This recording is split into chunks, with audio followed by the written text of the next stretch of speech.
ಧರ್ಮಸ್ಥಳದ ಕಾಡಿನಲ್ಲಿ ಕಳೇಬರಗಳ ಶೋಧ ಕಾರ್ಯ ನಡೀತಾ ಇದೆ. ಇಂದು 2ನೇ ದಿನದ ಉತ್ಖನನ ಕಾರ್ಯ ನಡೆಯಲಿದೆ. ಉತ್ಖನನವನ್ನ ತೀವ್ರಗತಿಯಲ್ಲಿ ಮಾಡಲು ಎಸ್ಐಟಿ ನಿರ್ಧಾರ ಮಾಡಿದೆ. ಹೀಗಾಗಿ ಎಸ್ಐಟಿ 3 ತಂಡಗಳನ್ನು ರಚಿಸಿದೆ. 4 ಜನರ ತಂಡದಿಂದ 3 ಕಡೆ ಒಟ್ಟೊಟ್ಟಿಗೆ ಮಾರ್ಕ್ ಮಾಡಿದ ಸ್ಥಳಗಳಲ್ಲಿ ಶೋಧವನ್ನ ಮಾಡಲಾಗುತ್ತದೆ. ಬೇರೆ ತಾಲೂಕಿನ ತಹಶೀಲ್ದಾರ್ಗಳ ಸಮ್ಮುಖದಲ್ಲಿ ಉತ್ಖನನ ಕಾರ್ಯ ನಡೆಯಲಿದೆ. 3 ತಹಶೀಲ್ದಾರ್ಗಳು ಮತ್ತು ಸರ್ಕಾರಿ ಪಂಚರು ಕಾರ್ಮಿಕರ ನಿಯೋಜನೆಯನ್ನ ಮಾಡಲಾಗಿದ್ದು ಏಕಕಾಲದಲ್ಲಿ 3 ಸಮಾಧಿಯನ್ನ ಅಗೆಯಲು ನಿರ್ಧರಿಸಲಾಗಿದೆ. ಮಾನವ ಶ್ರಮದ ಮೂಲಕವೇ ಉತ್ಖನನ ಮಾಡಲು ತೀರ್ಮಾನವನ್ನ ಮಾಡಲಾಗಿದೆ. ಅನಾಮಿಕನ ಹೇಳಿಕೆ ಮೇರೆಗೆ ನಿನ್ನೆ ಮೊದಲ ಪಾಯಿಂಟ್ನಲ್ಲಿ 15 ಅಡಿ ಅಗಲ 8 ಫೀಟ್ ಆಳ ಅಗೆದ್ರೂ ಕೂಡ ಏನೂ ಸಿಕ್ಕಿಲ್ಲ. ಜೆಸಿಬಿಯನ್ನು ಬಳಸಿ ಸಂಜೆ 6:15ರವರೆಗೆ ಕಾರ್ಯಾಚರಣೆ ಮಾಡಿ ಬರಿಗೈಯಲ್ಲಿ ಎಸ್ಐಟಿ ವಾಪಸ್ ಆಗಿದೆ. ಅನಾಮಿಕ ವ್ಯಕ್ತಿ ಒಟ್ಟು 13 ಪಾಯಿಂಟ್ಗಳನ್ನು ಗುರುತಿಸಿದ್ದ. ಆ ಜಾಗಗಳಲ್ಲಿ ತಾನು ಶವಗಳನ್ನು ಹೂತಿರೋದಾಗಿ ಹೇಳಿದ್ದ. ಆತನ ಹೇಳಿಕೆ ಮೇರೆಗೆ ಹೂತಿಟ್ಟ ಶವಗಳನ್ನು ಹೊರಗೆ ತೆಗೆಯೋದಕ್ಕೆ ಎಸ್ಐಟಿ ಕೈ ಹಾಕಿದ್ದು ನಿನ್ನೆ 1 ಪಾಯಿಂಟ್ನ ಆಪರೇಷನ್ ಮುಗಿಸಿದೆ. ಉಳಿದ 12 ಪಾಯಿಂಟ್ಗಳಲ್ಲಿ ಇಂದಿನಿಂದ ಮಣ್ಣು ಅಗೆಯೋ ಕೆಲಸ ನಡೆಯುತ್ತೆ. ಅನಾಮಿಕ ದೂರುದಾರ ಹೇಳಿರುವಂಥ ಜಾಗದಲ್ಲಿ ನಿಜಕ್ಕೂ ಶವಗಳು ಇದೆಯಾ ಅಥವಾ ಆತ ತಪ್ಪು ಮಾಹಿತಿ ನೀಡಿದ್ದಾನೆಯೇ ಎನ್ನುವಂಥದ್ದು ಸಮಾಧಿಗಳನ್ನು ಅಗೆದ ನಂತರ ಗೊತ್ತಾಗುತ್ತೆ. ಮೊದಲ ದಿನ ಕೇವಲ ಒಂದೇ ಜಾಗದಲ್ಲಿ ಮಾತ್ರ ಅಗೆಯಲಾಗಿದೆ, ಆದರೆ ಅಲ್ಲಿ ಏನೂ ಸಿಗಲಿಲ್ಲ. ಇಂದು 2ನೇ ಪಾಯಿಂಟ್ ಅಗೆದು ಹುಡುಕಾಟವನ್ನು ಮಾಡಲಿದ್ದಾರೆ. ಅಲ್ಲದೆ ಇಂದಿನಿಂದ ದಿನಕ್ಕೊಂದೇ ಜಾಗದಲ್ಲಿ ಅಗಿತಾರಾ ಅಥವಾ ಏಕಕಾಲದಲ್ಲಿ ಉಳಿದ ಪಾಯಿಂಟ್ಗಳಲ್ಲಿ ಅಗೆಯುವಂಥ ಕೆಲಸ ಮಾಡ್ತಾರಾ ಅನ್ನುವಂಥದ್ದೇ ಸದ್ಯಕ್ಕಿರುವಂಥ ಕುತೂಹಲ.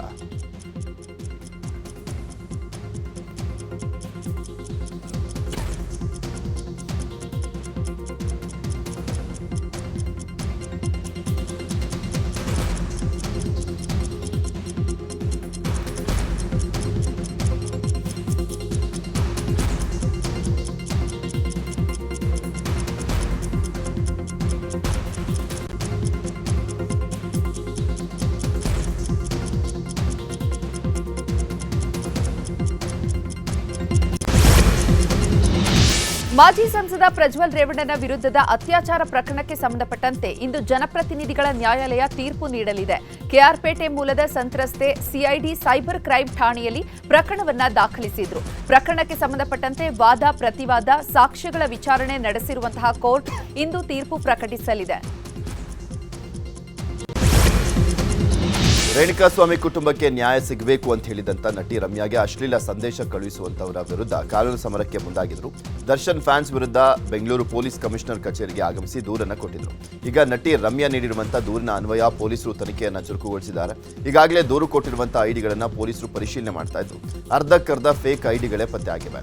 ಯುವತಿಯರ ಫೋಟೋ ಹಾಗೂ ಹೆಸರುಗಳನ್ನು ಬಳಸಿಕೊಂಡು ರಮ್ಯಾಗೆ ಮೆಸೇಜ್ ಮಾಡಿದ್ದು ಐಡಿ ಹಾಗೂ ಕಾಂಟ್ಯಾಕ್ಟ್ ನಂಬರ್ಗಳನ್ನು ಕಲೆ ಹಾಕ್ತಿದ್ದಾರೆ.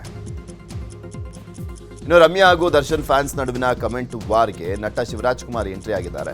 ರಮ್ಯಾ ವಿರುದ್ಧ ದರ್ಶನ್ ಫ್ಯಾನ್ಸ್ ಬಳಸಿದಂಥ ಪದಗಳಿಗೆ ಶಿವಣ್ಣ ಆಕ್ರೋಶ ವ್ಯಕ್ತಪಡಿಸಿದ್ದಾರೆ. ರಮ್ಯಾ ಅವರ ವಿರುದ್ಧ ಬಳಸಿರುವಂಥ ಪದಗಳು ಖಂಡನೀಯ. ಯಾವ ಮಹಿಳೆಯ ವಿರುದ್ಧವೂ ಆ ರೀತಿ ಮಾತನಾಡುವಂಥದ್ದು ಸರಿಯಲ್ಲ. ಅದನ್ನು ನಾವು ಸಹಿಸಬಾರದು. ಮಹಿಳೆಯರನ್ನ ತಾಯಿಯಾಗಿ, ಅಕ್ಕನಾಗಿ, ಮಗಳಾಗಿ, ಮಡದಿಯಾಗಿ ಮತ್ತು ಮೊಟ್ಟ ಮೊದಲು ಒಬ್ಬ ವ್ಯಕ್ತಿಯಾಗಿ ಗೌರವಿಸುವಂಥದ್ದು ತುಂಬಾ ಮುಖ್ಯ. ಅವಾಚ್ಯ ಶಬ್ದಗಳಿಂದ ನಿಂದನೆ, ದ್ವೇಷ, ಅಸೂಯೆಯನ್ನ ಬಿತ್ತಲಿಕ್ಕೆ ಬಳಸಬಾರದು. ನಿಮ್ಮ ನಿಲುವು ಸರಿ ಇದೆ ರಮ್ಯಾ, ನಿಮ್ಮ ಜೊತೆಗೆ ನಾವು ಸದಾ ನಿಲ್ತೇವೆ ಅಂತ ಪೋಸ್ಟ್ ಅನ್ನು ಹಾಕಿದ್ದಾರೆ. ಒಂದ್ ಕಡೆ ರಮ್ಯಾ ಡಿ ಫ್ಯಾನ್ಸ್ ಮಧ್ಯೆ ಅಶ್ಲೀಲ ಕದನ ನಡೀತಾ ಇದ್ರೆ, ಇನ್ನೊಂದ್ ಕಡೆ ಪ್ರಥಮ್ ಪುರಾಣವೂ ಕೂಡ ಜೋರಾಗ್ತಾ ಇದೆ. ನಟ ಪ್ರಥಮ್ಗೆ ದರ್ಶನ್ ಅಭಿಮಾನಿಗಳು ಬೆದರಿಕೆ ಹಾಕಿದ್ರು ಅನ್ನೋ ಆರೋಪದ ಮೇರೆಗೆ ಬೆಂಗಳೂರು ಗ್ರಾಮಾಂತರ ಎಸ್ಪಿಗೆ ದೂರು ನೀಡಿದ್ದಾರೆ. ಸಾವಿರಾರು ಪೇಜ್ಗಳಲ್ಲಿ ಟ್ರೋಲ್ ಮಾಡಿಸ್ತಿದ್ದಾರೆ. ಹೀಗಾಗಿ ದರ್ಶನ್ ಅವರೇ ಬಂದು ಇಲ್ಲಿಗೆ ಹೇಳಿಕೆಯನ್ನ ಕೊಡಬೇಕು. ಅಲ್ಲಿವರೆಗೂ ನಾನು ಅಮರಣ ಅಂತ ಉಪವಾಸವನ್ನ ಮಾಡ್ತೀವಿ ಅಂತ ಶಪಥ ಮಾಡಿದ್ದಾರೆ.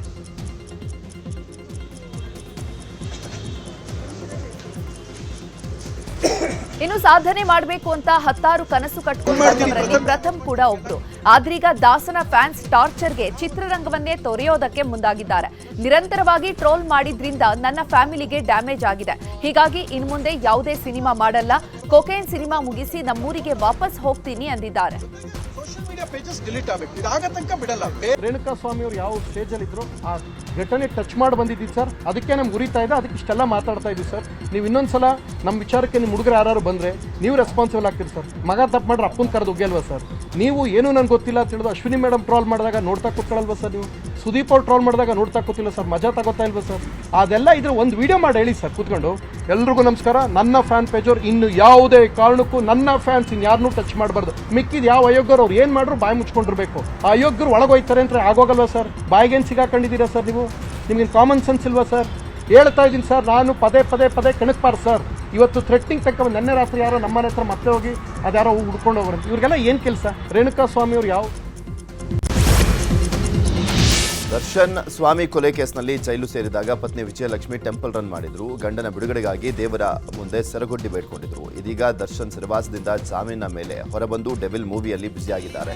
ಸಿನಿಮಾ ಶೂಟಿಂಗ್ ಆಗಿ ಫಾರಿನ್ನಲ್ಲಿ ಶೂಟಿಂಗಿಗೂ ಕೂಡ ಹೋಗಿ ಬಂದಿದ್ರು. ಇದರ ಬೆನ್ನಲ್ಲೇ ದರ್ಶನ್ ಕುಟುಂಬ ಸಮೇತ ಅಸ್ಸಾಂನ ಗುವಾಹಟಿಯಲ್ಲಿರುವಂತಹ ಕಾಮಾಖ್ಯ ದೇವಸ್ಥಾನಕ್ಕೆ ಭೇಟಿ ಕೊಟ್ಟು ದೇವಿಯ ದರ್ಶನವನ್ನು ಪಡೆದಿದ್ದಾರೆ.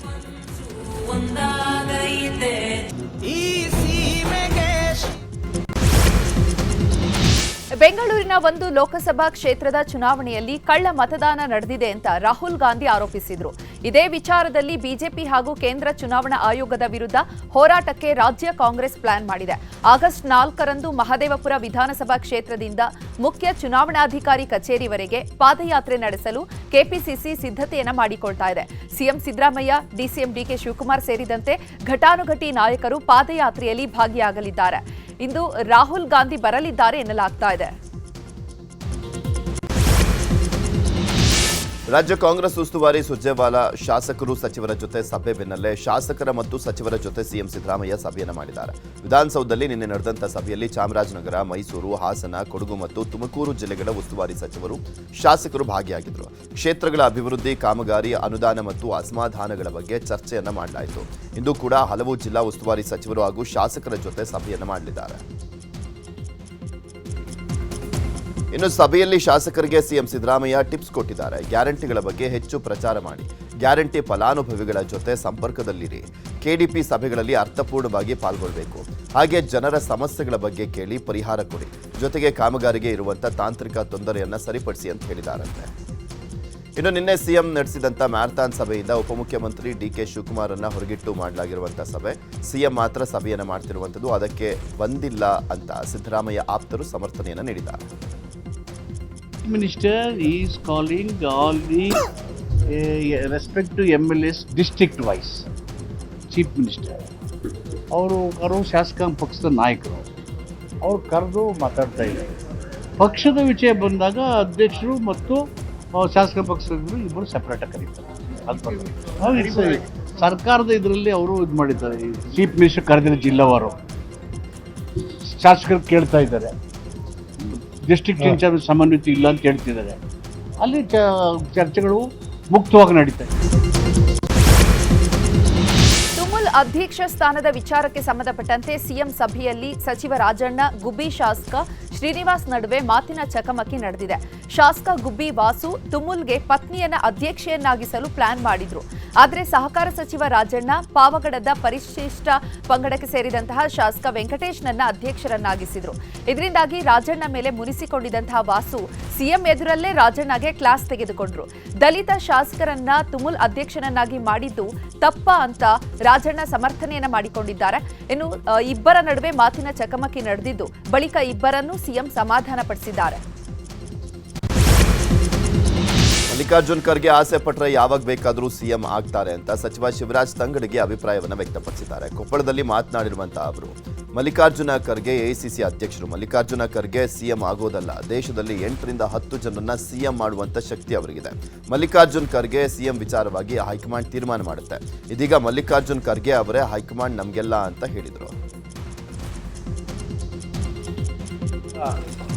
ಮಲ್ಲಿಕಾರ್ಜುನ್ ಖರ್ಗೆ ಸಾಹೇಬರು ಅವರು ಚೀಫ್ ಮಿನಿಸ್ಟರ್ ಆಗೋ ಅವಶ್ಯಕತೆ ಇಲ್ಲ.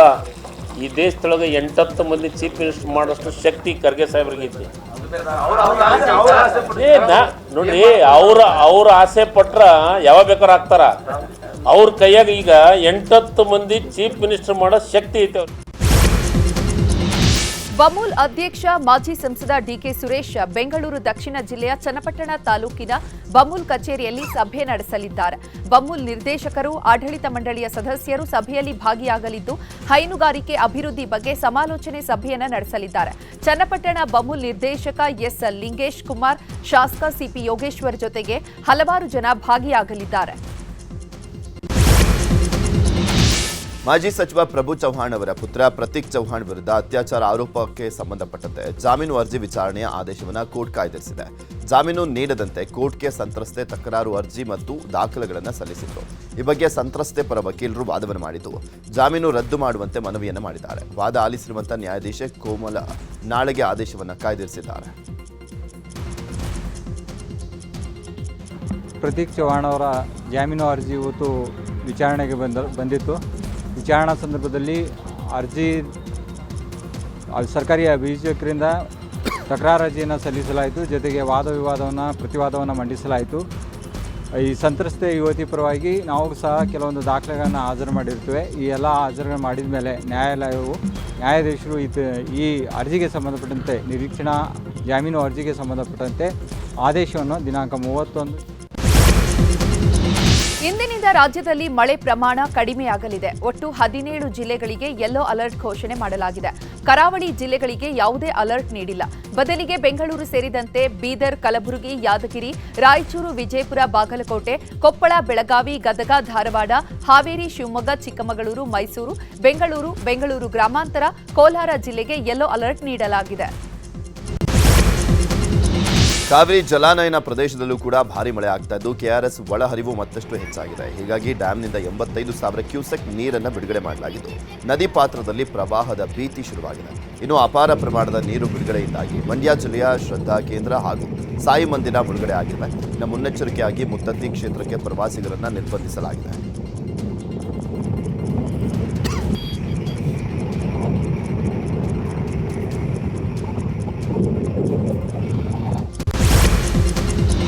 ಬೆಳಗಾವಿ ಭಾಗದಲ್ಲಿ ನಿರಂತರ ಮಳೆಯಾಗ್ತಾ ಇದೆ. ಹೀಗಾಗಿ ಘಟಪ್ರಭಾ ನದಿಗೆ 17,000 ಕ್ಯೂಸೆಕ್ ನೀರನ್ನು ಬಿಡುಗಡೆ ಮಾಡಲಾಗಿದೆ.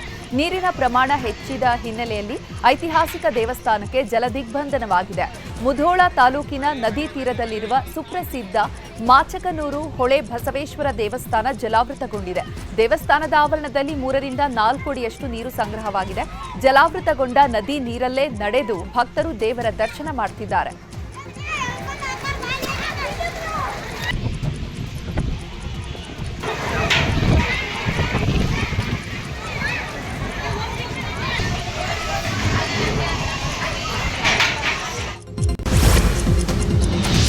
ಕೊಪ್ಪಳದಿಂದ ಬಹದ್ದೂರ್ ಬಂಡಿ ಹೊಸಹಳ್ಳಿಗೆ ಹೋಗುವಂತ ಮಾರ್ಗ ತಗ್ಗುಗುಂಡಿಗಳಿಂದ ಕೂಡಿದೆ.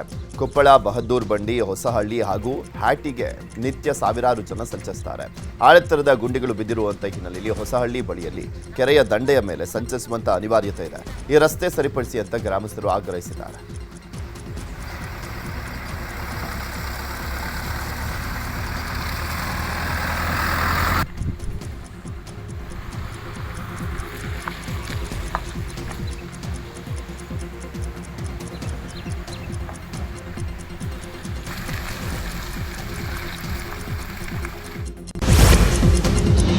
ವಿವಿಧ ಬೇಡಿಕೆಗಳಿಗೆ ಆಗ್ರಹಿಸಿ ಇಂದು ಸಾರಿಗೆ ನೌಕರರು ಪ್ರತಿಭಟನೆಗೆ ಮುಂದಾಗಿದ್ದಾರೆ. ಆಗಸ್ಟ್ 5ರಿಂದ 4 ಸಾರಿಗೆ ನಿಗಮಗಳ ಬಸ್ ರಸ್ತೆಗೆ ಇಳಿಸದಿರಲು ತೀರ್ಮಾನಿಸಲಾಗಿದೆ. ಅನಿರ್ದಿಷ್ಟಾವಧಿ ಮುಷ್ಕರದ ಭಾಗವಾಗಿ ಇಂದು ಸಾರಿಗೆ ನೌಕರರ ಮುಖಂಡ ಅನಂತ ಸುಬ್ಬರಾವ್ ನೇತೃತ್ವದಲ್ಲಿ ಬೆಳಿಗ್ಗೆ 11 ಗಂಟೆಯಿಂದ ಸಂಜೆ 4 ಗಂಟೆ ತನಕ ನಗರದ ಫ್ರೀಡಂ ಪಾರ್ಕ್ನಲ್ಲಿ ಉಪವಾಸ ಸತ್ಯಾಗ್ರಹ ಮಾಡಲಿದ್ದಾರೆ. 38 ತಿಂಗಳ ಭತ್ಯೆ ಮತ್ತು ವೇತನ ಪರಿಷ್ಕರಣೆ ಸೇರಿ ವಿವಿಧ ಬೇಡಿಕೆಗಳನ್ನು ಸಾರಿಗೆ ನೌಕರರು ಸರ್ಕಾರದ ಮುಂದಿಟ್ಟಿದ್ದಾರೆ. ಚಿತ್ರದುರ್ಗದ Hiriyur THO doctor T Venkatesh ನಿವಾಸ ಹಾಗೂ ಕ್ಲಿನಿಕ್ ಮೇಲೆ ಲೋಕಾಯುಕ್ತ ಅಧಿಕಾರಿಗಳು ದಾಳಿಯನ್ನು ಮಾಡಿದ್ದಾರೆ. ಹಿರಿಯೂರಿನ ಯರಗುಂಟೇಶ್ವರ ಬಡಾವಣೆಯಲ್ಲಿರುವಂತಹ ಮನೆ ಅದಿವಾಲ ಗ್ರಾಮದ ಕ್ಲಿನಿಕ್ ಮೇಲೆ ದಾಳಿಯನ್ನು ಮಾಡಲಾಗಿದೆ. ಎಸ್ಪಿ ವಾಸುದೇವರಾವ್, ಡಿವೈಎಸ್ಪಿ ಮೃತ್ಯುಂಜಯ ನೇತೃತ್ವದಲ್ಲಿ ದಾಳಿಯನ್ನು ಮಾಡಲಾಗಿದೆ. ದಾಳಿ ವೇಳೆ ಡಾಕ್ಟರ್ ವೆಂಕಟೇಶ್ ನಿವಾಸದಲ್ಲಿ ಅರ್ಧ ಕೆಜಿ ಚಿನ್ನ, 700 ಗ್ರಾಂ ಬೆಳ್ಳಿ ವಸ್ತುಗಳು ಪತ್ತೆಯಾಗಿದೆ. ಒಟ್ಟು 2,80,00,000 ಮೌಲ್ಯದ ಆದಾಯ ಮೀರಿ ಆಸ್ತಿ ಪತ್ತೆಯಾಗಿದೆ.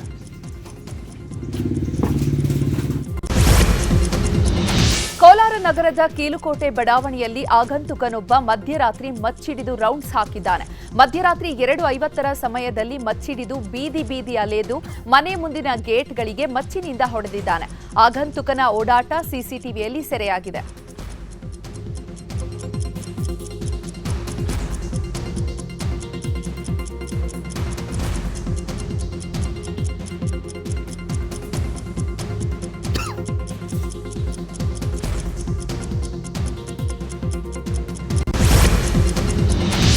ಹಾಡಹಗಲೇ ವೃದ್ಧೆಯ ಸರಗಳ್ಳತನ ಮಾಡಿ ಕಳ್ಳರು ಪರಾರಿಯಾಗಿರುವಂತಹ ಘಟನೆ ಬೆಳಗಾವಿಯ ಅಜಂ ನಗರದಲ್ಲಿ ನಡೆದಿದೆ. ಪದ್ಮಜಾ ಕುಲಕರ್ಣಿ ಎಂಬ ವೃದ್ಧೆ ಮೊಮ್ಮಗನ ಜೊತೆ ಕೆಎಲ್ಇ ಆಸ್ಪತ್ರೆಯ ಹಿಂಬದಿಯ ರಸ್ತೆಯಲ್ಲಿ ವಾಕಿಂಗ್ ಮಾಡ್ತಾ ಇದ್ರು. ಈ ವೇಳೆ ಬೈಕ್ ಮೇಲೆ ಬಂದಂತ ಇಬ್ಬರು ಕಳ್ಳರು ಪದ್ಮಜಾ ಕುಲಕರ್ಣಿ ಕೊಳಲಿ ಇದ್ದಂತ 35 ಗ್ರಾಂ ತೂಕದ ಚಿನ್ನದ ಸರ ಎಗರಿಸಿ ಪರಾರಿಯಾಗಿದ್ದಾರೆ. ಸಿಸಿಟಿವಿ ಪರಿಶೀಲನೆ ನಡೆಸಿ ಕಳ್ಳರ ಪತ್ತೆಗೆ ಖಾಕಿ ಬಲೆ ಬೀಸಿದೆ.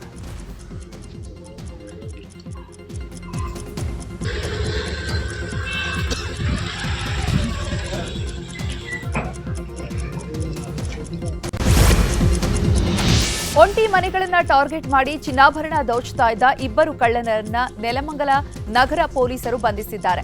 ನೆಲಮಂಗಲದ ವಾಜರಹಳ್ಳಿ ಜಾರ್ಜ್ ಲೇಔಟ್ನಲ್ಲಿ ಕಳೆದ ತಿಂಗಳು ಕಳ್ಳತನ ನಡೆದಿತ್ತು. ಮನೆಯಲ್ಲಿದ್ದ 56 ಲಕ್ಷ ಬೆಲೆ ಬಾಳುವ 650 ಗ್ರಾಂ ಚಿನ್ನವನ್ನ ಕಳ್ಳರು ಕಳ್ಳತನ ಮಾಡಿದ್ರು. ಸಿಸಿಟಿವಿ ಆಧಾರದ ಮೇಲೆ ಕಾರ್ಯಾಚರಣೆ ನಡೆಸಿದ ಪೊಲೀಸರು ಜಯಂತ್ ಮತ್ತು ಯತೀಶ್ ಎಂಬ ಇಬ್ಬರು ಖದೀಮರನ್ನ ಬಂಧಿಸಿದ್ದಾರೆ. ಇವರಿಬ್ಬರು ಕೂಡ ನಟೋರಿಯಸ್ ಕಳ್ಳರಾಗಿದ್ದು ಈ ಹಿಂದೆ 26 ವಿವಿಧ ಕೇಸ್ಗಳಲ್ಲಿ ಭಾಗಿಯಾಗಿದ್ದಾರೆ. ಬಂಧಿತರಿಂದ 343 ಗ್ರಾಂ ತೂಕದ ಚಿನ್ನವನ್ನ ರಿಕವರಿ ಮಾಡಲಾಗಿದೆ. ಕಳ್ಳತನವಾಗಿದ್ದ ಚಿನ್ನವನ್ನ ನೋಡಿ ಮಾಲೀಕರು ಸಂತಸ ವ್ಯಕ್ತಪಡಿಸಿದ್ರು. ಜೊತೆಗೆ ನೆಲಮಂಗಲ ನಗರ ಪೊಲೀಸರಿಗೆ ಧನ್ಯವಾದ ತಿಳಿಸಿದ್ರು. ಮನೆ ಕಳುವು ಮಾಡಿದಂತ ಕಳ್ಳಿಯನ್ನ ಬಂಧಿಸುವಲ್ಲಿ ಕೋಲಾರದ ಕೆಜಿಎಫ್ ನಗರದ ಆಂಡರ್ಸನ್ ಪೇಟೆ ಪೊಲೀಸರು ಯಶಸ್ವಿಯಾಗಿದ್ದಾರೆ. ಜುಲೈ 24ರಂದು ಮಾರಿಕುಪ್ಪಂ ನಿವಾಸಿ ಸುರೇಶ್ ಕುಮಾರ್ ತಮ್ಮ ಮನೆಯಲ್ಲಿ ಕಳುವಾಗಿರುವಂತದ್ರ ಬಗ್ಗೆ ದೂರನ್ನ ದಾಖಲು ಮಾಡಿದರು. ಪ್ರಕರಣ ದಾಖಲಿಸಿಕೊಂಡು ತನಿಖೆ ನಡೆಸಿದಂತ ಪೊಲೀಸರು ಕೆಜಿಎಫ್ ಮೂಲದ ವಾಣಿ ಎಂಬಾಕೆಯನ್ನು ಬಂಧಿಸಿ 9.5 ಲಕ್ಷ ಮೌಲ್ಯದ 94.54 ಗ್ರಾಂ ಬಂಗಾರದ ಒಡವೆಗಳನ್ನು ವಶಕ್ಕೆ ಪಡೆದಿದ್ದಾರೆ. ಆರೋಪಿತೆಯನ್ನ ನ್ಯಾಯಾಂಗ ಬಂಧನಕ್ಕೆ ನೀಡಲಾಗಿದೆ ಅಂತ ಆಂಡರ್ಸನ್ ಪೇಟೆ ಪೊಲೀಸರು ಮಾಹಿತಿಯನ್ನು ಕೊಟ್ಟಿದ್ದಾರೆ.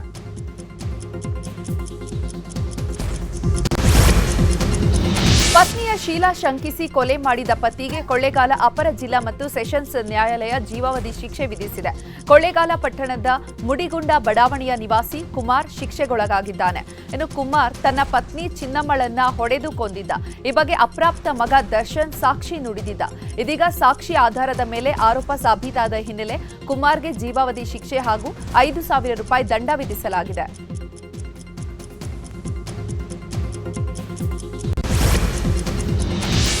ಕೋಲಾರ ನಗರಸಭೆಯಲ್ಲಿ ಮತ್ತೊಂದು ಎಡವಟ್ಟು ಬೆಳಕಿಗೆ ಬಂದಿದೆ. ಬದುಕಿರುವಂತಹ ವ್ಯಕ್ತಿಗೆ ಕೋಲಾರ ನಗರಸಭೆಯ ಜನನ ಮತ್ತು ಮರಣ ವಿಭಾಗದ ಅಧಿಕಾರಿಗಳು ಆತನ ಹೆಸರಲ್ಲಿ ಮರಣ ಪ್ರಮಾಣ ಪತ್ರ ಸಿದ್ಧಪಡಿಸಿರುವಂತಹ ಪ್ರಕರಣ ಬಯಲಾಗಿದೆ. ಕಟಾರಿಪಾಳ್ಯದ ರವಿಕುಮಾರ್ ಎಂಬುವರ ಹೆಸರಿನಲ್ಲಿ ಮರಣ ಪ್ರಮಾಣ ಪತ್ರ ನೋಂದಣಿಯಾಗಿದೆ. ಆ ಡಿಜಿಟಲ್ ಪ್ರಮಾಣ ಪತ್ರದಲ್ಲಿ 2025 ಜನವರಿ 26ರಂದು ರವಿಕುಮಾರ್ ಅವರು ನಿಧನರಾಗಿದ್ದಾರೆ ಅಂತ ನಮೂದು ಮಾಡಲಾಗಿದೆ. ಇದನ್ನು ಮಾರ್ಚ್ 4ರಂದು ನೋಂದಾಯಿಸಲಾಗಿದೆ. ರವಿಕುಮಾರ್ ಹೆಸರಿನಲ್ಲಿ ಜಾತಿ ಪ್ರಮಾಣ ಪತ್ರ ಪಡೆಯಲಿಕ್ಕೆ ಅವರ ಸಹೋದರ ಪ್ರಕಾಶ್ ನಾಡ ಕಚೇರಿಗೆ ಸಲ್ಲಿಸಿದಂತ ಅರ್ಜಿ ಪರಿಶೀಲನೆ ವೇಳೆ ಆಧಾರ್ ಸಂಖ್ಯೆ ತಾಳೆಯಿಂದ ಈ ವಿಚಾರ ಗೊತ್ತಾಗಿದೆ. ಗಾಬರಿಗೊಂಡಂತ ಪ್ರಕಾಶ್ ಅವರು ಜಿಲ್ಲಾ ಸಂಖ್ಯಾ ಸಂಗ್ರಹಣಾಧಿಕಾರಿ ಕಚೇರಿಗೆ ದೂರನ್ನ ಕೊಟ್ಟಿದ್ದಾರೆ. ನಗರಸಭೆ ಅಧಿಕಾರಿಗಳ ಎಡವಟ್ಟಿಗೆ ತನಿಖೆ ನಡೆಸಿ ಕ್ರಮ ವಹಿಸಲಾಗುತ್ತೆ ಅಂತ ನಗರಸಭೆ ಪೌರಾಯುಕ್ತ ನವೀನ್ ಚಂದ್ರ ಮಾಹಿತಿಯನ್ನು ಕೊಟ್ಟಿದ್ದಾರೆ. ಚಾಮರಾಜನಗರ ಜಿಲ್ಲೆ ಬಿಆರ್ಟಿ ಹುಲಿ ಸಂರಕ್ಷಿತ ಪ್ರದೇಶದಲ್ಲಿ ಪ್ರವಾಸಿಗರಿಗೆ ವ್ಯಾಘ್ರನ ದರ್ಶನವಾಗಿದೆ. ಬಂಡೆ ಮೇಲೆ ಕುಳಿತು ಪೋಸ್ ಕೊಟ್ಟು ಹುಲಿ ಇದೆ. ಆ ಹುಲಿಯನ್ನ ಕಂಡು ಪ್ರವಾಸಿಗರು ಖುಷಿ ಪಟ್ಟಿದ್ದು ತಮ್ಮ ಕ್ಯಾಮೆರಾದಲ್ಲಿ ಈ ದೃಶ್ಯವನ್ನ ಸೆರೆ ಹಿಡಿದು ಸಾಮಾಜಿಕ ಜಾಲತಾಣದಲ್ಲಿ ಹರಿಬಿಟ್ಟಿದ್ದಾರೆ.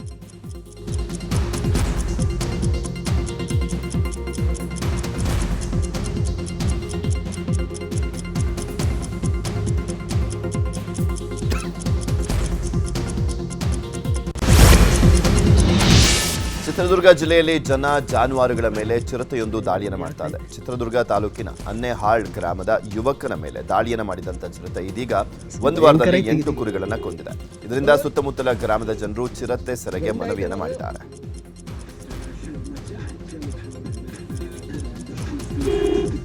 ಹಂಗೈತೆ ಒಬ್ಬ ಭಯಂಕರ ಐತಡ ಮಾಡಿ ಮಾಡಿ ಹೊಡಿ ಆಗ್ತೈತೆ.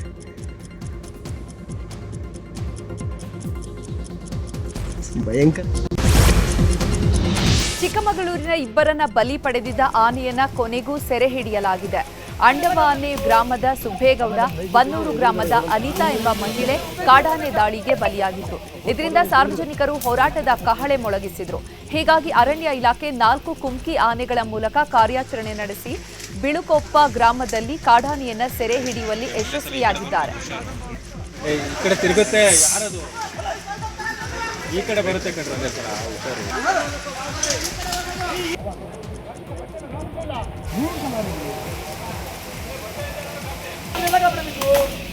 ಮೊನ್ನೆ ನಮ್ಮ ನೈಟಿಗೆ ಎದುರುಗಡೆ ರೋಡಲ್ಲಿ ತಿಳಿದ್ರೆ ಬೀದರ್ ಜಿಲ್ಲೆಯಲ್ಲಿ ಮೊಟ್ಟೆ ಪೂರೈಕೆದಾರರ ಕಳ್ಳಾಟಕ್ಕೆ ಸಚಿವರು ಬ್ರೇಕ್ ಹಾಕಿದ್ದಾರೆ. ಏಜೆನ್ಸಿ ಬದಲು ಆಗಸ್ಟ್ 1ರಿಂದ ಬಾಲ ವಿಕಾಸ ಸಮಿತಿಯಿಂದಲೇ ಅಂಗನವಾಡಿಗಳಿಗೆ ಮೊಟ್ಟೆ ಪೂರೈಸುವಂತೆ ಸಚಿವೆ ಲಕ್ಷ್ಮೀ ಹೆಬ್ಬಾಳ್ಕರ್ ಸೂಚನೆಯನ್ನು ಕೊಟ್ಟಿದ್ದಾರೆ. ಪ್ರತಿ ತಿಂಗಳು ಸರಿಯಾಗಿ ಮೊಟ್ಟೆ ಪೂರೈಸದ ಬಗ್ಗೆ ನ್ಯೂಸ್ 18 ವಿಸ್ತೃತ ವರದಿಯನ್ನು ಬಿತ್ತರಿಸಿತ್ತು. ಜುಲೈ 4ರಂದು ಬೀದರ್ ಜಿಲ್ಲೆಗೆ ಭೇಟಿ ಕೊಟ್ಟಿದ್ದಂಥ ಸಚಿವೆ ಲಕ್ಷ್ಮೀ ಹೆಬ್ಬಾಳ್ಕರ್ ಗಮನಕ್ಕೆ ನಿಮ್ಮ ನ್ಯೂಸ್ 18 ತಂದಿತ್ತು. ಇದರ ಬೆನ್ನಲ್ಲೇ ಸಚಿವೆ ಈ ನಿರ್ಧಾರವನ್ನು ಮಾಡಿದ್ದಾರೆ. ಮೊಟ್ಟೆ ಬಂದಿಲ್ಲ ನನ್ನವ್ರಿಗೆ ಹಚ್ತಾ ಇರ್ತೀವಿ, ನಾವು ಅವ್ನಿಗೆ ಹಚ್ಬೇಕು, ಅವ್ನಿಗೆ ಬೈಬೇಕು, ಇಂಥವೆಲ್ಲ ಭಾಳ ಆಗ್ಯಾವ ಸರ್. ಮತ್ತೊಂದು ಸಲ ಅವ್ರು ಏನಂದ್ರೆ ಎಲ್ಲಿಗೆ ಹೇಳ್ತೀರಿ ಹೇಳ್ಕೊರಿ, ಏನು ಮಾಡ್ತೀರಿ ಮಾಡಿರಿ, ನಮ್ಮ ಮೇಡಮರೇ ಕಾನ್ಫರೆನ್ಸ್ ತೊಗೊಂಡಿದ್ವಿ. ಅವ್ರಿಗೆ ಬೀದರ್ದಾಗ ಕಳಪೆ ಮಟ್ಟದ ಮತ್ತು ಹಿಂಗೆ ಏನು ಮಾಡತ್ತೀರಿ ಅಂತಂದ್ರೆ ಅವರು ಎಲ್ಲ ಕಡೆ ಹಿಂಗೆ ಅದ, ನಾವು ಬಾಲ ವಿಕಾಸ ಸಮಿತಿಗೆ ಹಾಕ್ತೇವೆ ಅಂತ ಮೀಟಿಂಗ್ ಮಾಡಿ ಚರ್ಚೆ ಮಾಡಿ ಹೇಳಿ ಆದೇಶ ಹೊರಡಿಸ್ಯಾರ. ಈಗ ಜುಲೈಲಿಂದ ನಿಮ್ಗೆ ಜಂಟಿ ಖಾತೆ ಬಾಲ ವಿಕಾಸ ಸಮಿತಿಗೆ ಹಾಕ್ಲತ್ತಿದ್ರು ಅಂತ ಹೇಳಿದ್ರೆ ಖುಷಿ ಆಗ್ಯದ ಸರ್. ನಮಗೆ ಖುಷಿನೂ ಆಗ್ಯದ, ಮತ್ತು ತಂದು ಇಡಬೇಕು ಶಕುಂತಲ ನೀವೆಲ್ಲ ಮಕ್ಕಳಿಗೆ ಹಾಕಬೇಕು ಅಂತಂದ್ರೆ ನಾವು ತಂದು ಇಡ್ತೀವಿ, ಮಕ್ಕಳಿಗೆ ಕೊಡ್ತೀವಿ. ಯಾಕಂದ್ರೆ ಕರೆಕ್ಟ್ ಟೈಮಿಗೆ ಸಿಗ್ತದಲ್ಲ ಅನ್ನೋದು ಖುಷಿ ಸರ್. ಯಾಕಂದ್ರೆ ಜಲ್ದಿ ನಾವು ಭಾಳ ಬೇಯಿಸ್ಕೊಂಡೆವು ಲೇಟ್ ಆಗಿನ ಕಡೆದು. ಈ ರಾಜ್ಯದಲ್ಲಿ ಮೊಟ್ಟೆ ಸರಬರಾಜು ಆಯಾ ಅಂಗನವಾಡಿಗಳಿಗೆ ಕೊಟ್ಟಿದ್ದೀವಿ. ಆಯಾ ಅಂಗನವಾಡಿ ಟೀಚರ್ಗಳು, ಅವರ ಮಕ್ಕಳ ಪಾಲಕರು ಮತ್ತು ಗ್ರಾಮ ಪಂಚಾಯತಿ ಸಂಯುಕ್ತ ಆಶ್ರಯದಲ್ಲಿ ಒಂದು ಕಮಿಟಿ ರಚನೆ ಮಾಡಿ, ಆದರೆ ಬೀದರ್ ಜಿಲ್ಲೆಯಲ್ಲಿ ನೀವು ಹೇಳಿದ್ರಿ ಏಜೆನ್ಸಿಗಳ ಮುಖಾಂತರ ಮೊಟ್ಟೆ ಸರಬರಾಜು ಆಗುತ್ತೆ. ಈಗ ನಾವು ಸಬ್ಜೆಕ್ಟ್ ತಗೊಳ್ತೀವಿ, ಏಜೆನ್ಸಿ ಸರಿಯಾಗಿ ಮೊಟ್ಟೆ ಸಪ್ಲೈ ಮಾಡಲಿಲ್ಲ ಅಂತಂದರೆ ಏಜೆನ್ಸಿಯನ್ನು ಕ್ಯಾನ್ಸಲ್ ಮಾಡಿ ಯಾವ ರೀತಿ ಇಡೀ ರಾಜ್ಯದಲ್ಲಿ ಮೊಟ್ಟೆ ವಿತರಣೆಯ ಪದ್ಧತಿ ಇದೆಯೋ ಅದೇ ರೀತಿ ಕೂಡ ಬೀದರ್ನಲ್ಲೂ ಕೂಡ ನಾನು ಮಾಡ್ತೀನಿ. ಅಕ್ರಮ ಗಣಿಗಾರಿಕೆಯಿಂದ ಮೈಸೂರಿನ ನಂಜನಗೂಡು ತಾಲೂಕಿನ ಯಲಚಕೆರೆ ಗ್ರಾಮದ ಜನ ಬೇಸತ್ತಿದ್ದಾರೆ. ಸರ್ವೆ ನಂಬರ್ 117ರಲ್ಲಿ ಅಕ್ರಮ ಗಣಿಗಾರಿಕೆ ಮಾಡ್ತಾ ಇರೋದಾಗಿ ಗ್ರಾಮಸ್ಥರು ಆರೋಪಿಸಿದ್ದಾರೆ. ನಮ್ಮ ಜಮೀನುಗಳಿಗೆ ಹೋಗಲು ಗಣಿಗಾರಿಕೆ ಮಾಡುವವರು ಬೀಳ್ತಾ ಇಲ್ಲ.